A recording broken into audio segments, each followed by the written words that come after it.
สำหรับส่วนงานของวันนี้นะครับผมจะมาแชร์วิธีการเปลี่ยนลูกปืนล้อหลัง Toyota Mighty X นะครับผมของผมที่ใช้อยู่ก็เป็นรุ่น9697นะครับอันนี้ก็ต้องขออภัยนิดนึงนะครับเพราะว่าผมทำงานคนเดียวนะครับผมเลยไม่ได้ถ่ายเป็นวิดีโอนะครับผมจะถ่ายเป็นรูปภาพนะครับเพราะบางทีมันไม่สะดวกครับผมก็จะอธิบายในรูปภาพเป็นขั้นตอนไปนะครับผมเผื่อเป็นแนวทางอาจจะพอเข้าใจได้บ้างครับผมเริ่มแรกนะครับผมเราก็จะทำการถอดล้อก่อนนะครับผมโดยน็อต5 ตัวนะครับของไมทีเป็นน็อต5 ตัวน่าจะประมาณเบอร์21นะครับถ้าจำไม่ผิดนะเราถอดออกมาเสร็จแล้วเราก็จะเห็นกระทะล้ออย่างนี้นะครับพอเราเจอกระทะล้อแล้วเราก็จะมีน็อต M8 นะครับสำหรับยันกระทะล้อออก2 จุดนี้นะครับผมก็ใส่น็อต M8 เข้าไปนะครับผมแล้วก็ยิงบล็อกกระแทกนะครับหรือบล็อกธรรมดาก็ได้ครับผมประแจธรรมดาก็ได้ขันเข้าไปหน่อยมันก็ออกแล้วครับเราได้กระทะล้อออกมาอันนี้นะครับก็คือของผมเนี่ยมันเริ่มจากสาเหตุตัวซีนคิดว่าเป็นซีนรั่วนะผมเพราะมีน้ำมันไหลกองอยู่ที่พื้นนะครับผมเราก็ลื้อดูนึกว่าเป็นที่ปั๊มเบรกแตกก็ไม่ใช่นะครับผมก็เลยคิดว่าเป็นที่ซีนมันรั่วแต่พอลื้อออกมาดูแล้วนะครับผมลื้อออกมาดูแล้วก็พบว่าไม่ใช่นะครับผมก็คือลูกปืนเองนั่นแหละมีปัญหานะครับผมเพราะว่าได้ทำการโยกดูแล้วมันคลอนมากนะครับลูกปืนตัวนี้ลูกปืนตัวนี้เป็นเบอร์6308นะครับผมจริงๆถ้าเราไปถามที่ร้านขายอะไหล่ยนต์นะเขาก็จะรู้นะครับเขาจะแม่นครับร้านขายอะไหล่ยนต์พวกนี้บอกลูกปืนล้อหลังมาที่เขารู้เลยนะครับว่าเบอร์เท่าไหร่นะครับผมเมื่อกี้เราถอดกระทะล้อออกเสร็จแล้วนะครับผมเราก็จะมาถอดเบรกนะครับผมเราก็จะมาถอดเบรกเบรกเนี่ยเริ่มแรกมันก็จะมีกระดุมเบรกอยู่ตรงนี้2 ฝั่งนะครับผมให้ใช้ครีมปากจิ้งจกนะครับคีบกระดุมไว้นะครับผมโดยที่ทั้งคีบก็ไม่ได้คีบแน่นขนาดนั้นดันนึกไปก่อนครับดันฝากระดุมนะครับให้มันดันสปริงลงไปนิดนึงนะครับแล้วก็คีบเจ้าตัวปลายเนี่ยปลายกระดุมเนี่ยนะครับบิดมา90 องศาเพื่อปลดล็อกนะครับผมหลังจากนั้นเราก็ใช้ไขควงงัดเอาสปริงตัวนี้ออกนะครับผมเราปลดกระดุมออกทั้ง2 ฝั่งก่อนนะแล้วก็มางัดเอาสปริงออกแล้วเบรกมันก็จะหลุดออกมานะครับผมพวกนี้เบรกมันจะอ้าออกจากกันได้นะครับผม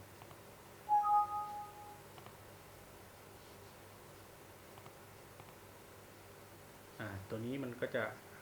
อ้าวกันได้ตัวนี้เป็นตัวล่างตัวนี้ไม่ต้องถอดอะไรครับเป็นแค่สปริงดึงเอาไว้เฉย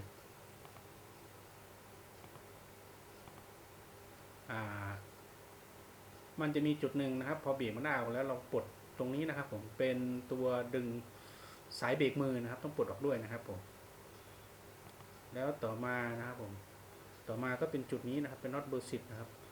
ตัวนี้ก็จะเป็นตัวยึดสำหรับสายดึงเบรกมือนะครับตัวยึดสายดึงเบรกมือนะครับนี่หลุดหมดแล้วต่อมาก็จะเป็นจุดนี้นะตัวนี้จะเป็น M10 คูณ 1.25 นะครับตัวนี้จะเป็นยึดแป้นกับแป้นเพาหลังนะครับตัวนี้เพื่อที่ให้เพาล้อหลังหลุดออกมาได้นะครับผมต้องถอดตัวนี้อยู่ด้านหลังนะครับมันจะเป็นลักษณะนี้ครับผมนี่ครับ M10 คูณ 1.25 นะครับเป็นลักษณะนี้นะครับอันนี้ดึงออกมาแล้วนะครับดึงออกมาแล้วอันนี้คือแป้นเพาล้อหลังนะครับเมื่อกี้นะครับ4 ตัวนะครับขั้นตอนก่อนนี้นะครับผมที่จะถอดแป้นล้อหลังนี่นะครับขั้นตอนก่อนหน้านี้นะครับให้ถอดตอนนี้ภาพไม่แน่ใจว่าไม่น่าจะเห็นให้ถอดเจ้าตัวสายน้ำมันเบรกออกก่อนนะครับน่าจะเป็นจุดนี้นะครับให้ถอดสายน้ำมันเบรกออกก่อนแล้วอุดสายน้ำมันเบรกไว้นะครับอย่างผมใช้จุกยางนะครับปิดไว้ ติดสายมันเบรกล้อหลังข้างนี้นะครับแล้วเราจึงจะถอดแป้นตัวนี้ออกมานะครับนี่ครับจะเห็นสายมันเบรกผมเอาออกไปแล้วนะครับอันนี้แป้นผมเอาออกไปแล้วนะไอ้เนี้ยผมถอดแป้นเบรกแล้วก็เอาสายเบรกออกไปแล้วนะครับผมกับปั๊มเบรกก็ถอดออกไปแล้วนะครับ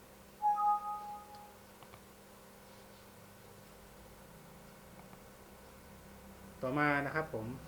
เมื่อกี้ก็จะมาทำความสะอาดเบ้านี้นะครับเดี๋ยวผมหานี่นะครับคือทำความสะอาดเบ้านี้ก่อนนะครับทำความสะอาดเบ้าตัวนี้เพื่อที่จะเปลี่ยนซีนนะครับผมเปลี่ยนซีนตัวนี้นะครับผมค้อนก็ใช้เป็นค้อนยางนะครับของผมนี่ตัวนี้เป็นค้อนที่ผม DIY ขึ้นมาเองนะครับเป็นค้อนยางอยู่ข้างในนะครับกระป๋องนี่เป็นกระป๋องอลูมิเนียมแต่ใส่ยางเข้าไปด้านในนะครับยางก็เป็นยางที่หลอมแล้วก็แข็งตัวพอดีนะครับแข็งตัวพอดีเหมาะกับค้อนเหมาะกับเคาะพวกนี้ได้เคาะเหล็กเคาะไม่ให้ตัวโลหะเสียหายนะครับไม่น็อตไม่ให้เกลียวเสียหายต่อมานะครับผมเราก็ทำการใส่นะครับผมจะใช้แป้นไม้ช่วยนะครับแป้นไม้นี่ก็ช่วยตัวเก่าได้งัดออกมางัดออกมาแล้วนะครับงัดมาทำความสะอาดแล้วเหมือนภาพเมื่อกี้นะครับแล้วก็ใช้แป้นไม้ช่วยเคาะให้มันเท่ากันค่อยๆเคาะเข้าไปเรื่อยๆครับตรงก่อนใส่นะครับก็เราจะทาขอบด้านในขอบด้านในเบ้าเนี่ยหรือขอบนอกของซีนเนี่ยเราอาจจะใส่กาวบอลช่วยนิดนึงนะครับเราอาจจะใช้กาวบอลช่วยนิดนึงนะครับผมแล้วก็ใส่เราเคาะซีนกลับเข้าไปนะครับนี่ครับมันก็จะเรียบเสมอเกือบจะพอดีนะครับผมแต่จะโผล่นิดนึงประมาณเกือบมิลนะครับผมก็คือถึงละสุดแล้วนะครับการเคาะเข้าไปมันก็จะสุดละ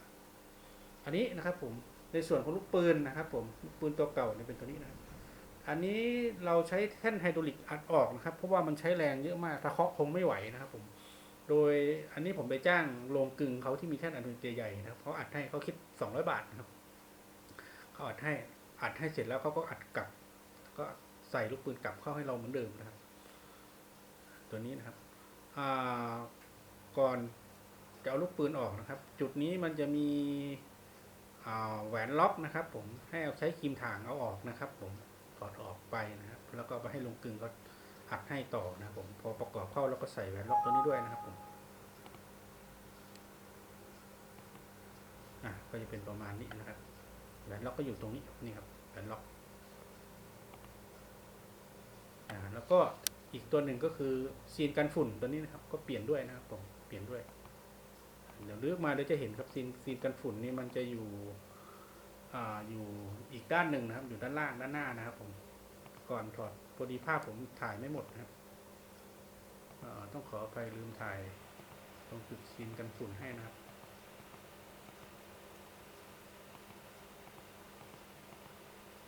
หลังจากนั้นนะครับผมหลังจากประกอบ